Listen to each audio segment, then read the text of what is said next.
बिस्मिल्लाहिर्रहमानिर्रहीम। बोलते कालम के साथ मैं आमिर रज़ा खान और मुझे जो है बोलने पर आज मजबूर किया है ज़बीहुल्लाह मुजाहिद ने, जो कि तर्जमान हैं तालिबान के और तालिबान गवर्नमेंट के काबुल के तर्जमान, जिन्होंने ये कहा कि पाकिस्तान ने जो हमला किया उसमें शहरी हलाक हुए और उन्होंने ये भी कहा कि इसका अस्करी तौर पर जवाब दिया जाएगा और लेकिन इसकी मालूमात खुफिया रखी जाएंगी।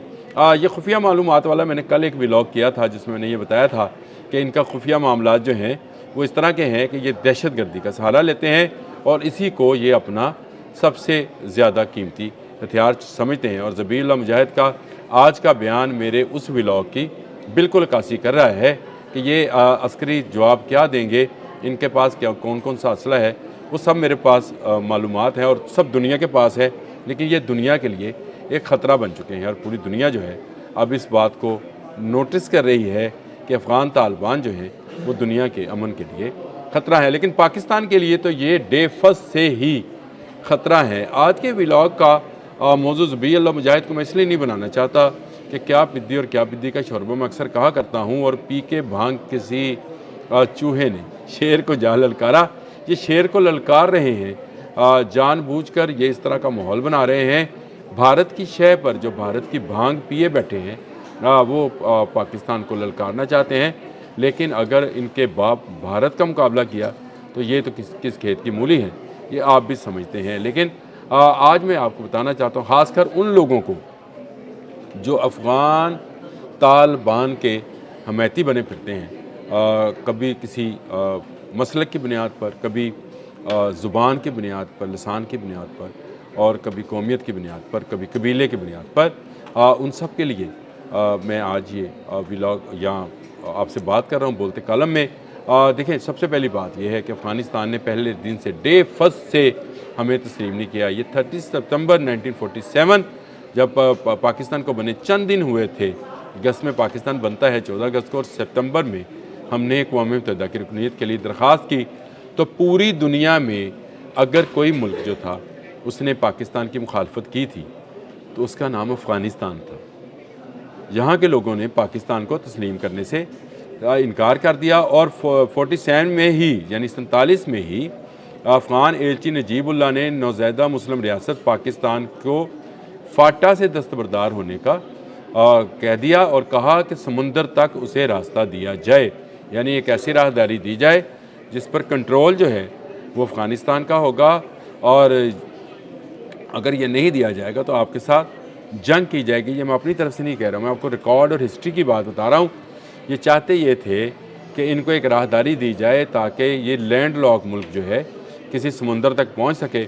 लाजिमी बात है वो एक राहदारी बनती तो वो बलूचिस्तान के सालों तक जाती या कराची के साल तक जाती, तो इनको ये इलाका जो है दे दिया जाए, वरना फिर आप जंग के लिए तैयार हो जाएँ।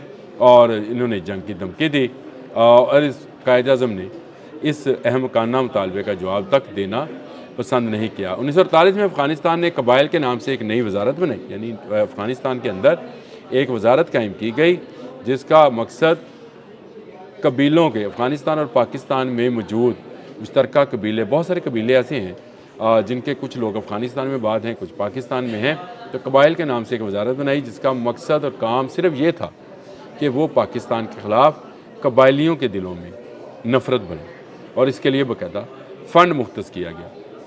अब चलते चले जाएँ, 12 अगस्त 1949 को फ़कीर एपी ने बादशाह खान के ज़ेर असर अफ़गानिस्तान के पश्तूनिस्तान तहरीक की हिमायत का ऐलान किया।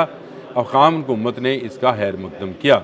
31 अगस्त 1949 को काबुल में अफ़गान हुकूमत के ज़ेर तमाम एक जरगा मुनक़्क़द किया गया जिसमें एक नए मुल्क को बनाने का मुतालबा किया गया। इस जरगे में पाकिस्तान के वजूद को तस्लीम करने से इनकार किया गया, यानी ये पाकिस्तान का 47 में बना, 49 तक आ गए, हम 2 साल आगे चले आए, लेकिन इन्होंने पाकिस्तान को तस्लीम नहीं किया। 49 में अफ़गानिस्तान ने अपनी पूरी फोर्स और लोकल मिलिशिया के साथ चमन की तरफ से पाकिस्तान पर भरपूर हमला किया जिसको फ़ौज ने पसपा करके बल्कि अफ़गानिस्तान के कई इलाके जो हैं उन पर कब्ज़ा कर लिया।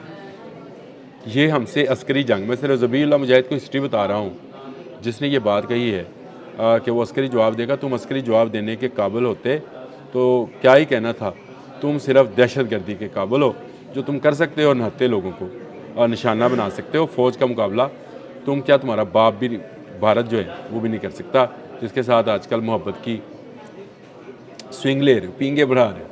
और 1949 जी आ गया जी। 1954 में ने डिप्टी कमिश्नर बन्नू के सामने हथियार डालते हुए पाकिस्तान से वफादारी, ये जो ग्रुप बनाया था उसने हथियार डाल दिए पाकिस्तान में, और कमिश्नर के सामने, कमिश्नर बन्नू के सामने उसने हथियार डाल दिए। अफ़गान फ़ौज ने 1950 में अफ़गान फ़ौज ने बग़ैर वार्निंग के बलूचिस्तान में दुबंदी के इलाके में बोगरा पास पर हमला कर दिया, जिसका मकसद चमन तक कोयटा रेलवे लिंक को मुनक़ता करना था। एक हफ्ते तक पाकिस्तानी अफ़गानी फ़ौज में झड़पों के बाद अफ़गान फ़ौज भारी नुकसान उठाए हुए पसपा हो गई। तरीक़ है जी, मैं नहीं इसको बोल रहा। 16 अक्टूबर 1951 को एक अफ़गान कौम परस्त दहशतगर्द साद अकबर बबरज ने मजदूर ने पाकिस्तान के पहले वज़ीर आज़म कायदे मिल्लत लियाकत अली खान को रावलपिंडी में गोली मारकर शहीद किया। दहशतगर्दी, नहत्ता आदमी वज़ीर आज़म, किसने दहशतगर्दी की? अफ़गान। साद अकबर बबरज नाम था, दहशतगर्द था। 6 जनवरी 1952 को बरतानिया के लिए अफ़गानिस्तान के एम्बेसडर शाह वली खान ने भारत के अखबार द हिंदू को इंटरव्यू देते हुए कहा कि पश्तूनिस्तान में हम चित्राल, दीर, स्वात, बजूर, तेरा, वज़ीरिस्तान और बलोचिस्तान के इलाके शामिल करेंगे। यानी वो एक अलग मुल्क बनाने के लिए बात कर रहे थे। और कहाँ पे कर रहे थे? हिंदुस्तान के अंदर द हिंदू अखबार को इंटरव्यू देते हुए। तो भारत के साथ इनका गठजोड़ जो है ये नस्लन चल रहा है, बहुत आज का नहीं है।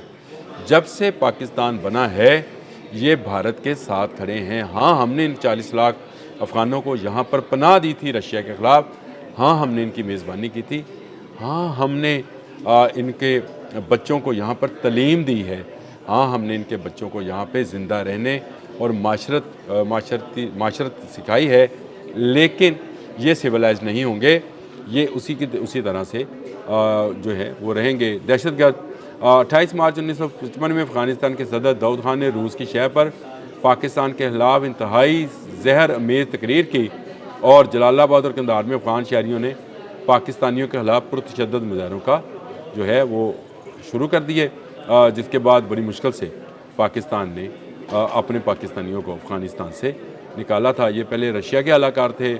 रशिया इंडिया, आप समझते हैं कि रशिया और इंडिया की जो अलाइंस है वो 1947 से चला आ रहा है। तो अफ़गानिस्तान एक टूल की तरह, मैं वैसे उस चीज़ का नाम नहीं लेना चाह रहा, आप उसको मैं आम अल्फाज में टिशू पेपर ही कहूँगा कि ये टिशू पेपर की तरह ही इस्तेमाल होते रहे हैं। फिर उस 1960 को अफ़गान फ़ौज ने चंद टैंक और इन्फेंट्री की मदद से बाजोर एजेंसी पर हमला किया। पाकिस्तान ने एक मरतबा फिर इनकी ऐसी दी तैसी फेर दी, और इस ऐसी की तैसी में पाक फ़ज़ाइया के अफ़गान फ़ौज को बमबारी से वक्त से जारी होने वाली बमबारी से बहुत ज़्यादा नुकसान पहुँचाया, और ये भाग गए। छुप के हमला करते हैं, फिर भाग जाते हैं। 1963 में ईरान के बादशाह रज़ा शाह पहलवी, अब देखें कहाँ से हम चले थे, कहाँ तक आ गए कि रज़ा शाह पहलवी की कोशिश से अफ़गानिस्तान ने अपनी सरहदें खोलकर तल्लुकात बहाल कर लिए, यानी पाकिस्तान के साथ तजारत का आगाज़ कर दिया। हमने भी खुले दिल के साथ इनकी तमाम साबका गलतियों, कोताहियों, गुनाहों को जो है माफ़ करना जो है बेहतर समझा, और हमने कहा एक अच्छे हमसाये की तरह अगर रहेंगे, ख़ुद को मुसलमान कहते भी हैं, कहलवाते भी हैं, मुल्ला मुत्तकी पता नहीं क्या क्या ये कहलवाते हैं, ये जो है इनके साथ खोल दिया जाए। लेकिन अफ़गानिस्तान ने 1965 में जब भारत हम पर हमलावर था तो मोहम्मद एजेंसी में पर दोबारा हमला कर दिया था। रज़ा शाह पहलवी के कहने पे हमने खुले दिल के साथ सरहद खोली, और उसका जवाब इन्होंने किस तरह से दिया। 1970 में अफ़गानिस्तान ने नाराज़ पश्तूनों और बलोचों के ट्रेनिंग कैंप्स जो हैं वो बनाए, और बनाकर पाकिस्तान में दहशतगर्दी का आगाज़ किया, और ये इसी दौर में दोबारा पश्तूनिस्तान तहरीक को शुरू करने का ऐलान किया। 1974 में लोए पश्तूनिस्तान का टिकट जारी किया, ये भी पाकिस्तान के ख़िलाफ़ है। फिर 1975 में अफ़गान नवाज़ तंजीम पश्तून ज़ल्मी ने खैबर पख्तूनख्वा के गवर्नर हयात खान शेरपा को धमाके में, यानी फिर दहशतगर्दी की, और हयात मोहम्मद खान शेरपा को शहीद कर दिया। इसकी जो हवाला है वो करीब नातमाम अज़ जुमा खान सूफ़ी की किताब है, या उसमें मौजूद है। 28 अप्रैल 1978 में रूसी परवरदा कम्युनिस्ट जमात पीपल्स डेमोक्रेटिक पार्टी ने अफ़गानिस्तानी रूसी असला और चंद रूसी हथियारों की मदद से काबुल में बगावत कर दी, जिसे इनकलाब सोर का नाम दिया गया। इसके नतीजे में सदर दाऊद वगैरह को हटा दिया गया, और उसके बाद आप एक लंबी हिस्ट्री जो है कि रूस के अफ़गानिस्तान पर हमला होने के बाद ये अफ़गान जब दरबदर हुए तो पाकिस्तान ने इनको दरबदर ना होने दिया और इनका ख्याल करते हुए अपने बाजू वाह किए, खोले, गले लगाया और अपने मुल्क में अफ़गान बस्तियों के अंदर बसाया। लेकिन उसका नतीजा ये है कि आज तक पाकिस्तान इन अफ़गानों को पनाह देने की सज़ा भुगत रहा है। पाकिस्तान ने ये पनाह सिर्फ़ इंसानी हमदर्दी की बुनियाद पर दी थी और पाक फ़ौज ने भरपूर साथ दिया रशिया के ख़िलाफ़, जिसको ये अब जिहाद कहते हैं, उसके हवाले से। और पाकिस्तान ने इस पे बहुत ज़्यादा प्रेशर भी लिया, लेकिन अफ़गानिस्तान के लोगों ने पलट कर कभी हमें इनकी तरफ से जो है कोई अच्छा जवाब या अच्छी हवा जो है वो नहीं आई। हमेशा इनकी तरफ से गर्म हवा ही पाकिस्तान में आती रही। अगर मैं इसकी स्टोरी को आज तक लेकर आऊँ तो आप अंदाज़ा करें कि कब कब जो है अफ़गानिस्तान ने पाकिस्तान की मुखालफत नहीं की। अब भी ये भारत से हाथ मिलाए बैठे हैं और भारत इनको अपना भाई कहता है और भारत इन पर पैसा इन्वेस्ट कर रहा है। ये वो चीज़ें हैं। मैंने कहा आज मैं ज़रा ज़बीउल्लाह मुजाहिद साहब की बात लंबी हो गई, मैं मुख्तसर करना चाहता हूँ कि अफ़गानिस्तान ने हमेशा पाकिस्तान के अंदर दहशतगर्दी जो है उसको फ़रोग़ दिया है।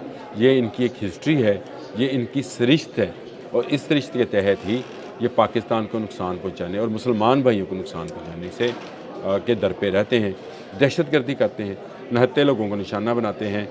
लेकिन अब ऐसा नहीं होगा। आप जब भी दहशतगर्दी करेंगे, अगर उसके ताने बाने अफ़गानिस्तान से मिलते हुए तो उसका भरपूर जवाब दिया जाएगा। ज़बीउल्लाह मुजाहिद, आप शायद जानते नहीं कि आपका किस कौम से पाला पड़ा है। मैंने आपको हिस्ट्री बता दी। जब जब भी आपने अस्करी कोशिशें की तब तब आपको मुंह की खाना पड़ी, ना सिर्फ खाना पड़ी बल्कि भागना पड़ा। अब भी इंशाअल्लाह ताला अगर आप पाकिस्तान की तरफ कोई अस्करी कदम उठाएंगे तो इसका ऐसा जवाब दिया जाएगा कि फिर आप कदम उठाने के काबिल नहीं रहेंगे। अब तक के लिए इतना ही। अल्लाह हाफ़िज़।